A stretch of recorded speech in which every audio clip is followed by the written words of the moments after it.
he's like a more stupid version of Chris Morris, really, in that he's very tall.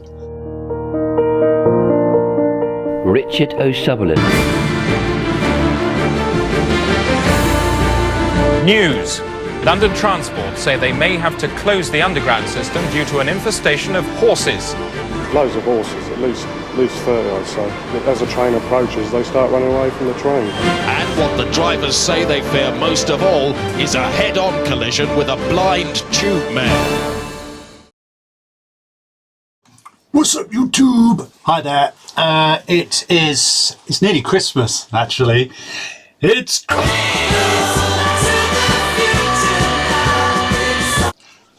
so I hope you're all going to enjoy that. I've got my Christmas decorations up. You can probably see the can't see anything actually, but anyway, there's lots of nice flashy glittery lights out there. So I'm going to do something a bit silly. Ali G talking at Harvard, and I thought this might be interesting and a little bit of fun. I've got this idea vaguely of avoiding Twitter and all political and news type videos on YouTube until after Christmas, because I'm getting a bit despondent really about the complete lack of sensible discourse on politics, and we've got to rather a depressing time, haven't we, where everything is completely polarized and everybody's just shouting from their little patch of bias about what they believe, and it just gets a bit much, really. So I might just do that and see if it changes. If I just spend 2 or 3 weeks literally just watching movies and science and nature documentaries and things like that, and listening to music instead of actually taking in endless biased left, right, so-called centrist viewpoints, and we'll see if that sort of changes my view on the world. And I'm quite a creative person. I do lots of music type videos. Do check them out, and maybe that would boost my creativity. I don't know. It gets quite what I find is I'm very much good at looking at things from different views, but that can end up tying you in knots when you're sort of trying to stay grounded. And sometimes I wish I was just a stupid person and I could just be certain of everything all the time. But I like to think I'm not that stupid, which means that it can get very tiring considering every viewpoint. So we shall see. Right, here it is. This is Sacha Baron Cohen, aka Ali G, speaking at Harvard, and it's sort of real in a way. Let's dive in. I am John Paul Fox, a class marshal from Mather House. And I'm Zach Corker, also a class marshal from the Great Mather House. And we are here to introduce to you the guest speaker of Class Day 2004. Our beloved president, Larry Summers, defines the core mission of Harvard University as the advancement of new ideas and the promotion of knowledge. And we all, the students of Harvard College, have embraced this mission every day, every hour, every minute, for the past 4 years. When considering the choice of this year's guest speaker, the senior class committee sought, above all else, to find an individual who would quench our thirst for knowledge, satiate our intellectual appetite, and send us forth into the world with a greater understanding of why we are here. An individual with such capacity is rare. I am, however, happy to announce to you that we have found him. Mr. Ali G has dedicated his life to the pursuit of knowledge and truth. As an interviewer, his ability to ask the hard question has put him on the same level as Ed Bradley, Diane Sawyer, and the much-esteemed Arsenio Hall. He has enlightened our world with his interviews of U.S. political figures such as Newt Gingrich, Ralph Nader, and Dick Thornburg. He has also uncovered how David Beckham likes to bend it. In all seriousness, however, this is the man who put the extra Boutros in Boutros Ghali. Throughout all, Mr. G has embodied an intellectual curiosity and a tenacious pursuit of veritas that should serve as a model for us all. And now, without further ado, ladies and gentlemen of the class of 2004, we present to you the host of The Ali G Show and leader of the West Staines Massive. We present to you our main man, Mr. Ali G.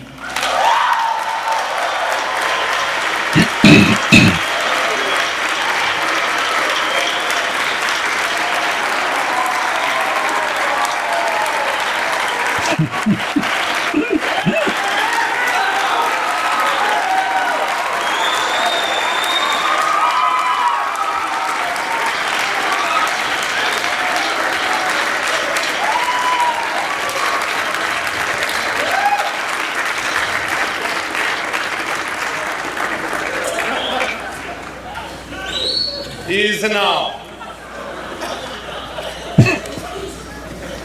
Is now. Booyakasha! Professor G in the house, alright? Big shout going out to the Harvard Massive. I've done a capital H because Harvard is a place, innit? You see, I ain't no ignoramus. Things like apple and orange don't start with a capital letter unless they start off a sentence. But some few brain boxes probably know that already, innit? My name be Ali G and me represent the UK. UK. Wherever. For those of you who didn't study geography, the UK is a place over 100 miles away from here. The capital of it is, anyone? No, not you, Geography Square. Yes, it's Liverpool. Clever and quite fly, if you don't mind me saying. First of all, I've got to say that I was a bit nervous speaking to so many of you. At least, me would be if I wasn't totally mashed.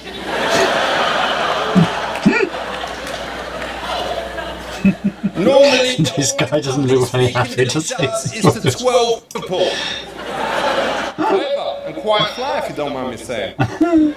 Look at this guy. I've got to say that I was a bit nervous speaking to so many of you. At least, me would be if I wasn't totally mashed.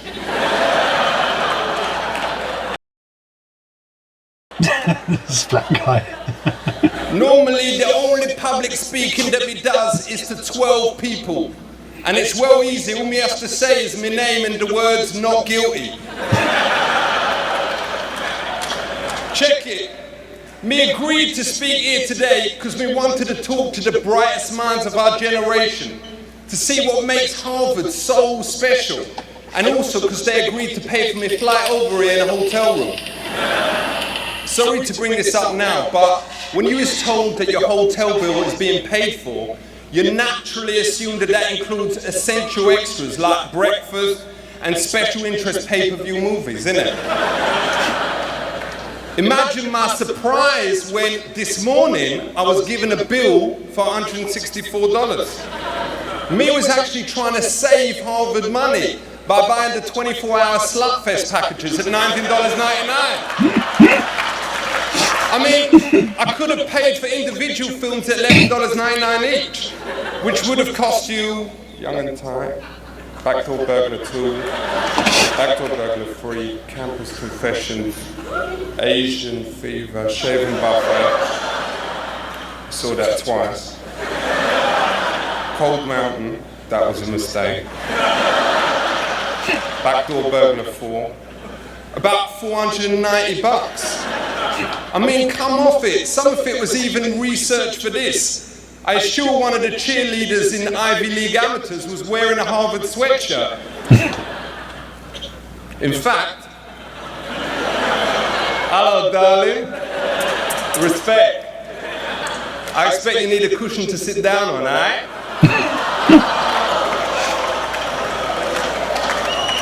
She's an artist. Anyways, I digest. It is a big honour to be asked here today. To think that so many great people has been educated here, like Lyndon Baines Johnson, or as he is known, JFK. Also, President George Clinton was here, innit, I think. And also the one before him, you know, and William Tell? Is he one of your lot? Probably, and some bloke with a hat. But most importantly, that really fit honey from Star Wars. If you was out there, me'd love to. Natalie, me is staying at the Best Western Hotel. He's got a really nice room, although since this morning, they must put a parental lock on the TV. As we stand here today, looking at all of you on your first day of university, me thinks of all the things we can offer you. Wisdom, experience, but most importantly of all, 22 ounces of the finest Moroccan chronic. Well, that is if the X-Lax works. To be honest, I usually go at 11 in the morning, but nothing there. In fact, we'd appreciate it if one of the medical students here wouldn't mind taking a look. Don't worry, it's clean as a whistle. You could eat your lunch off it. In fact, my Julie has. I know you don't want that kind of thing, does you? Respect. Hear me now. You is the most cleverest of students in America. Some of you is probably brilliant at counting. You know, 1, 2, 3, 4. I could go on, easy. Others of you brilliant at English. I've memorized the entire alphabet, A to X. And even be able to spell words like hippopotamus. Incredible. I is also well clever. Me was so brainy that I finished my education 6 years before any of you at the age of 15. Even the teachers admitted that there was nothing else that them could teach me. You students, you has come here from every corner of the US, from the rainforest of Arizona to the deserts of Alaska. Some of you has probably never even seen a black man before. Hello.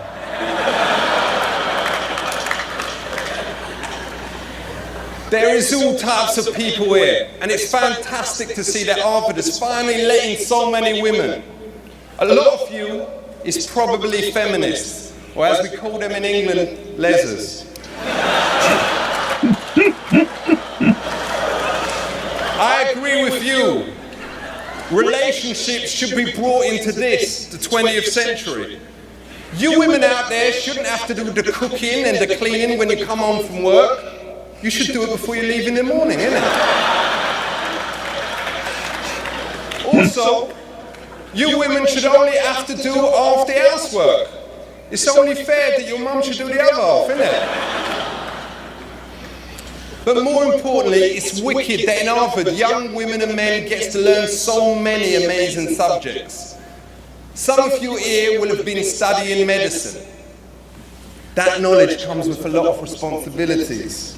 Remember, doctors is well powerful people. You can give life, you can cure disease, and you can ask to see a woman without getting slapped. For those of you studying history, you probably learned enough about the presidents, like who was Jefferson, and what did Lincoln give America, apart from the town car. Some of you is the best legal students in the country. You would know without even having to think about it, how to get someone off a charge of possession. And if any of you do, then room 204, Great Western. Best Western, innit? Just do me a favor, put your ear to the door and don't come in if you hear me shouting, Natalie, play with me lightsaber.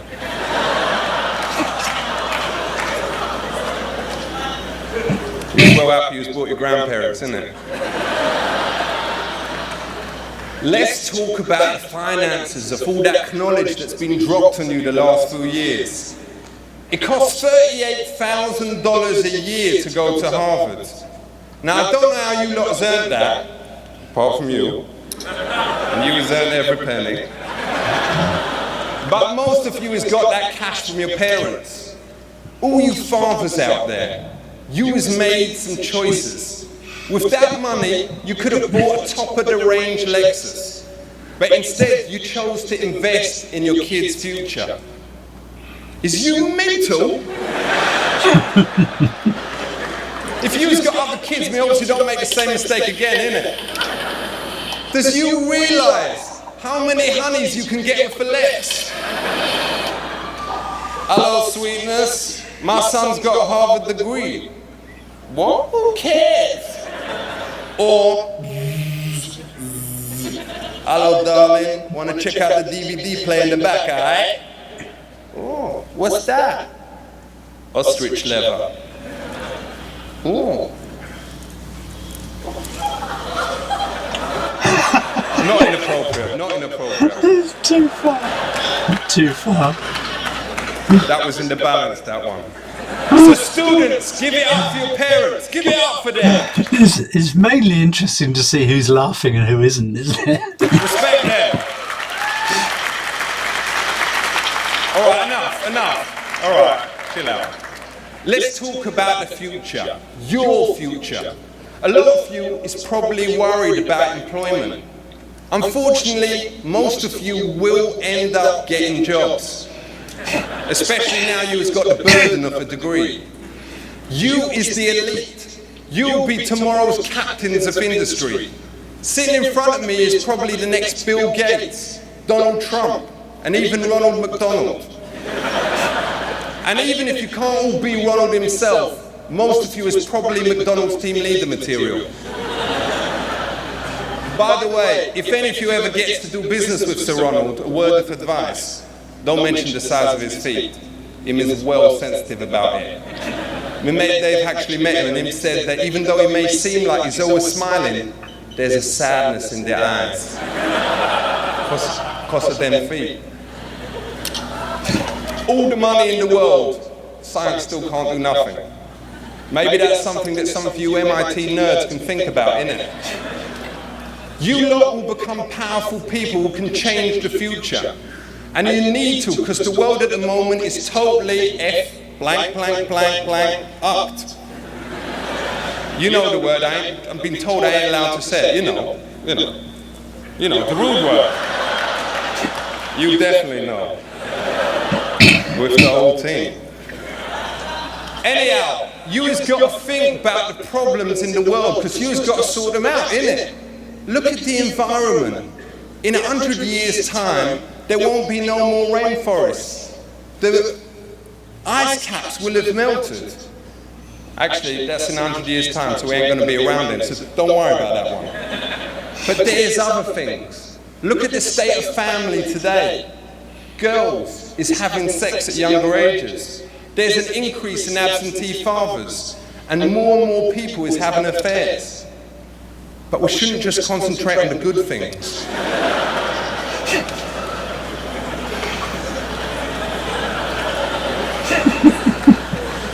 Believing in something is easy. Doing something about it is hard. Actions speak louder than words.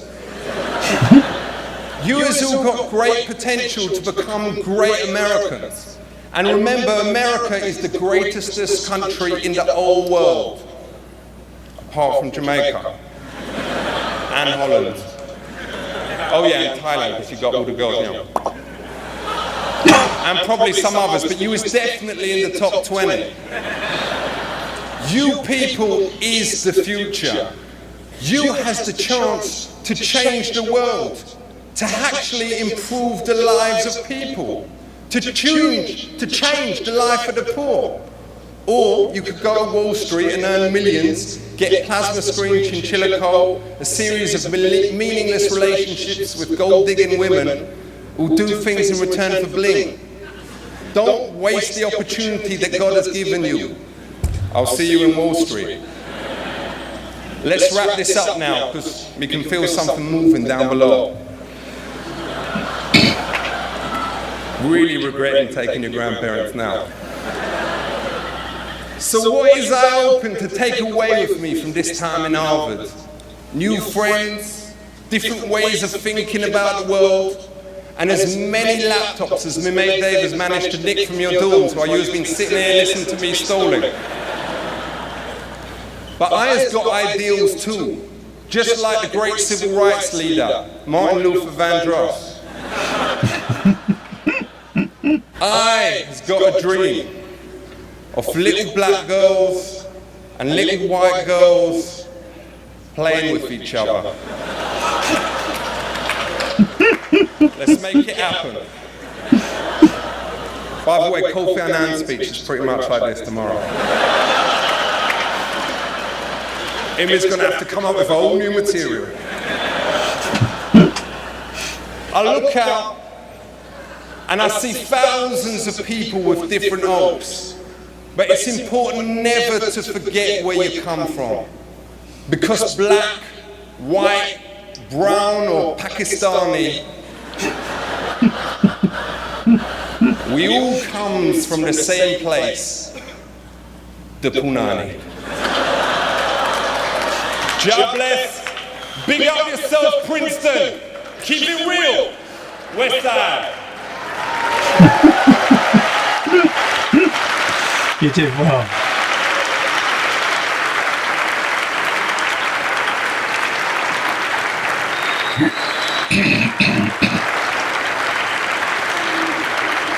Don't leave, Allergy.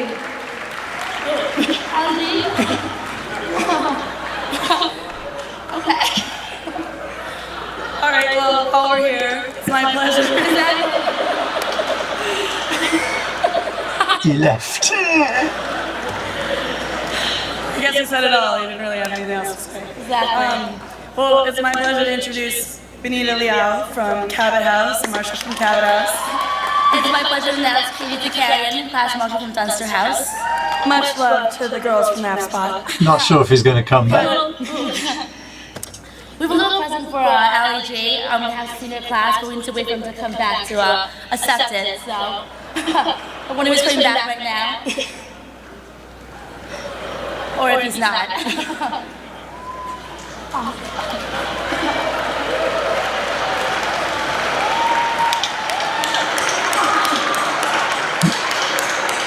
Smiling security guard. You're not meant to smile, mate. On behalf of the senior class, we'd like to thank you for coming to be our class day speaker. A little picture of all of us. And I'll give it to the police officer to take it back for you.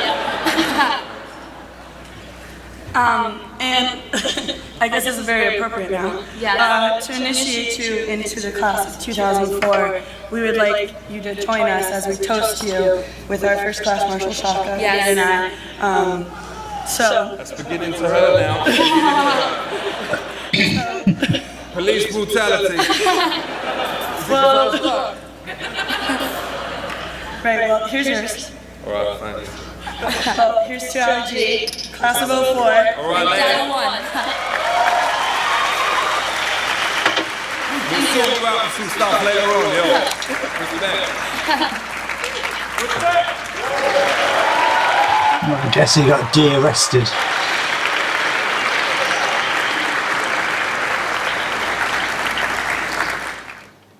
Lovely. Oh, beautiful stuff. Yes, right. Well, thank you for watching that with me. Yeah, it's good to see Ali G obviously isn't funny anymore, but in 2004 he was very much de rigueur, as they say, and yeah, good good to. I mean, mainly, I guess it's just enjoyable to look at the straight faces in the crowd, looking sort of pissed off or confused throughout that.